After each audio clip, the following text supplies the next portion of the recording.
नमस्कार, मैं आपका पत्रकार साथी मनमोहन नेताम और आप देख रहे हैं देवभोग डायरी।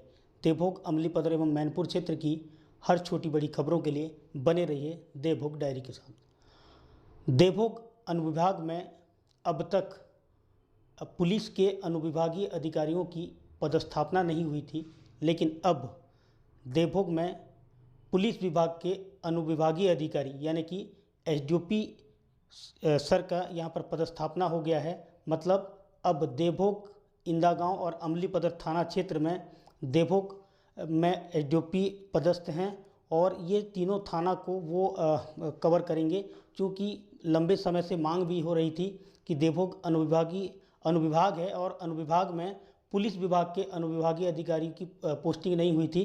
लेकिन अब गरियाबंद जिले के एसपी निखिल राखेचा सर के द्वारा देवभोग में भी अनुविभागीय अधिकारी पुलिस विभाग के एसडीओपी साहब का यहाँ पर पोस्टिंग हो गई है और वो अब यहाँ पर अपना कामकाज शुरू कर दिए हैं। सबसे पहले तो हम उनसे बात करेंगे, क्योंकि पहला पुलिस विभाग का अनुविभागीय अधिकारी का जो पदस्थापना है वो देवभोग में हो गई है। सर हमारे साथ मौजूद हैं।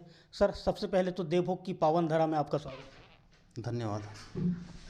सर, देवभोग में पहली बार अब यहाँ पर एसडीओपी के जो रैंक के अधिकारी हैं वो यहाँ पर बैठ रहे हैं और शायद आपके कंधे पर तीनों थाना का जिम्मा है, देवभोग, अमलीपदर, इंदागांव की। चूँकि देवभोग और अमलीपदर की हम खास तरीके से बात करें तो ये उड़ीसा से घिरा हुआ क्षेत्र है और अपराध बढ़ते हैं। इस पर अंकुश लगाने के लिए क्या एक ठोस पहल होगा सर? नहीं लगातार इस पर अभी कार्रवाई जारी भी है और जैसे भी जिस प्रकार से हमको लोकल शिकायतें मिलती है हम उस पर प्रभावी कार्रवाई करने की कोशिश करते हैं। इस समय जो मुख्य समस्या ये धान तस्करी की थी, जिस पर लगाम लगानी होती, हमारी पूरी टीम तैयार है, कटिबद्ध है और जैसा आप देख ही रहे हैं लगातार वरिष्ठ अधिकारियों के निर्देशन और मार्गदर्शन में अवैध धान के विरुद्ध कार्रवाई की जा रही है और इन फ्यूचर भी अगर इस प्रकार की कोई इलीगल एक्टिविटी होती है तो हम त्वरित रूप से उस पर कार्रवाई करेंगे। सर, देवभोग जो उड़ीसा से लगा हुआ क्षेत्र है, देवभोग अमलीपदर, खास तरीके से हम देवभोग अमलीपदर की बात करें, यहाँ पर आए दिन जो गांजा की तस्करी है वो उड़ीसा से होती है। देवभोग पुलिस, अमलीपदर पुलिस कार्रवाई करती है और तरीके से पिछले दिनों हमने देखा है कि सल्फी और ताड़ रस पर एक लगातार कार्रवाई हुई है, ताबड़तोड़ कार्रवाई हुई है और उस पर अंकुश भी लगा है। अवैध शराब पर अंकुश लगने के लिए क्या एक रोड मैप तैयार हो रहा है सर? नहीं, बिल्कुल, अभी अवैध शराब पर भी बहुतायत कार्रवाई की गई है।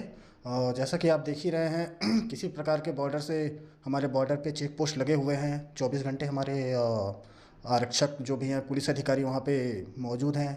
समय समय पर हमारे द्वारा भी और थाना प्रभारी के द्वारा भी बॉर्डर एरिया का निरीक्षण किया जाता रहा है और इन फ्यूचर भी करेंगे। जिस प्रकार की अगर कोई शिकायतें प्राप्त होती है अवैध शराब की तो निश्चित रूप से हम उस पर कार्रवाई करेंगे और अभी तक लगातार कार्रवाई हो रही है। जिस हिसाब से देवभोग में हमने अभी बड़ी बड़ी सेल्फी हो चाहे महुआ शराब हो, इस पर कार्रवाई की है और इन फ्यूचर जितने भी शिकायतें मिलेंगी हम उस पर तत्काल कार्रवाई करेंगे। जो युवा हैं वो फ्रॉड कॉल और साइबर ठगी के शिकार हो रहे हैं और कई लोग साइबर ठगी के शिकार हो रहे हैं। सर, इसमें जागरूकता के लिए पुलिस विभाग क्या अभी प्रयास कर रहे हैं?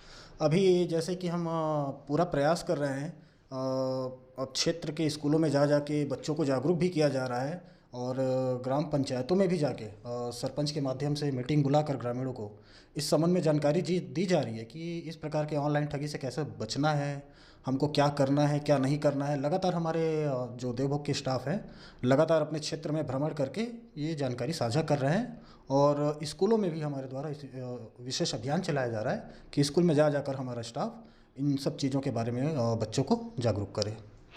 सर, आप जहाँ भी पोस्टिंग आपकी हुई है वो एरिया कहीं ना कहीं उड़ीसा और छत्तीसगढ़ का एरिया है, तो अब देवभोग आ गए हैं आप, तो यहाँ जो अपराध है उसे अंकुश लगाने के लिए क्या प्रयास रहेगा? नहीं, निश्चित रूप से अब ऐसा तो नहीं है। जैसा अब जहाँ पे भी हमको सूचना अपराध की मिलेगी हम तत्काल कार्रवाई करेंगे। हमारा काम ही है कि हमको अगर किसी प्रकार के संज्ञेय अपराध की सूचना मिलती है तो हम उस पर तत्काल कार्रवाई करें। अब वो चाहे बॉर्डर का एरिया हो चाहे प्लेन एरिया हो, तो इससे कोई ऐसा फ़र्क नहीं पड़ता है। जहाँ पे भी हमको इलीगल एक्टिविटी दिखेगी, अपराध दिखेगा, हम तुरंत कार्रवाई करेंगे। सर, क्षेत्र की जनता को क्या अपील करना चाहेंगे सर? लगातार जो फ्रॉड कॉल हो रहे हैं या फिर साइबर ठगी हो रहे हैं और लगातार जो घटनाएं हो रही है, सड़क दुर्घटना हो रही है, उसे लेकर क्या कहेंगे? हमारे द्वारा भी ये दुर्घटनाओं को लेके प्रयास किया जा रहा है, लोगों को जागरूक किया जा रहा है, स्कूलों में जाके, ग्रामों में जाके ट्रैफिक नियमों को पालन करने के लिए उनको प्रोत्साहित भी किया जा रहा है कि ट्रैफिक नियमों का पालन करें, किसी प्रकार का शराब सेवन करके वाहन ना चलाएं। तो आज आपके माध्यम से मैं सभी से अपील करना चाहूँगा कि ट्रैफिक नियमों का पालन करें, शराब पीकर वाहन ना चलाएं। तो अब पुलिस इसीलिए है, आपकी सुरक्षा के लिए है, और हम हमेशा तत्पर हैं आपकी सुरक्षा के लिए, आपकी सेवा के लिए। और जिस प्रकार से अभी ऑनलाइन फ्रॉड्स का समय चल रहा है, तो मेरा आपसे अनुरोध है कि किसी प्रकार के फर्जी लिंक या फर्जी वेबसाइट का उपयोग ना करें। किसी प्रकार के अननोन नंबर से कॉल आते हैं, वीडियो कॉल आते हैं, तो एक्सेप्ट ना करें। अनावश्यक किसी भी प्रकार के कॉल पे अब पुलिस अधिकारी बन के किसी के द्वारा बात किया जा रहा है या किसी दूसरे डिपार्टमेंट के अधिकारी बन के बात किया जा रहा है, तो आप बिल्कुल भी उस पर विश्वास ना करें। अगर आपको थोड़ा भी शंका होता है तो हम हमेशा अवेलेबल हैं, आप हमसे आकर सहायता ले सकते हैं। सर, स्कूल के छात्र छात्रा जो नाबालिग छात्र छात्रा हैं सर, उनके परिजन उन्हें बाइक देते हैं और कई सारी दुर्घटना भी होती है सर, पालकों को एक मैसेज क्या रहेगा? मेरा उनसे अनुरोध है कि कृपया नाबालिग बच्चों को गाड़ी चलाने ना दें, अन्यथा अभी तो लगातार कार्रवाई हुई भी है और आगे भी ये कार्रवाई लगातार हम करते रहेंगे। धन्यवाद सर।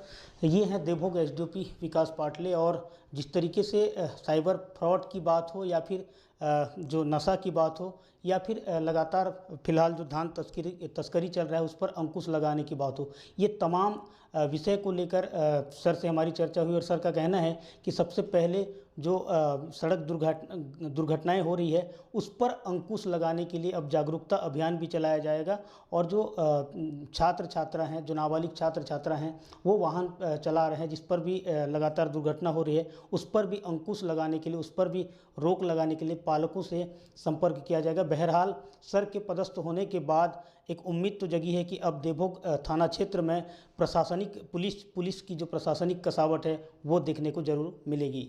नमस्कार।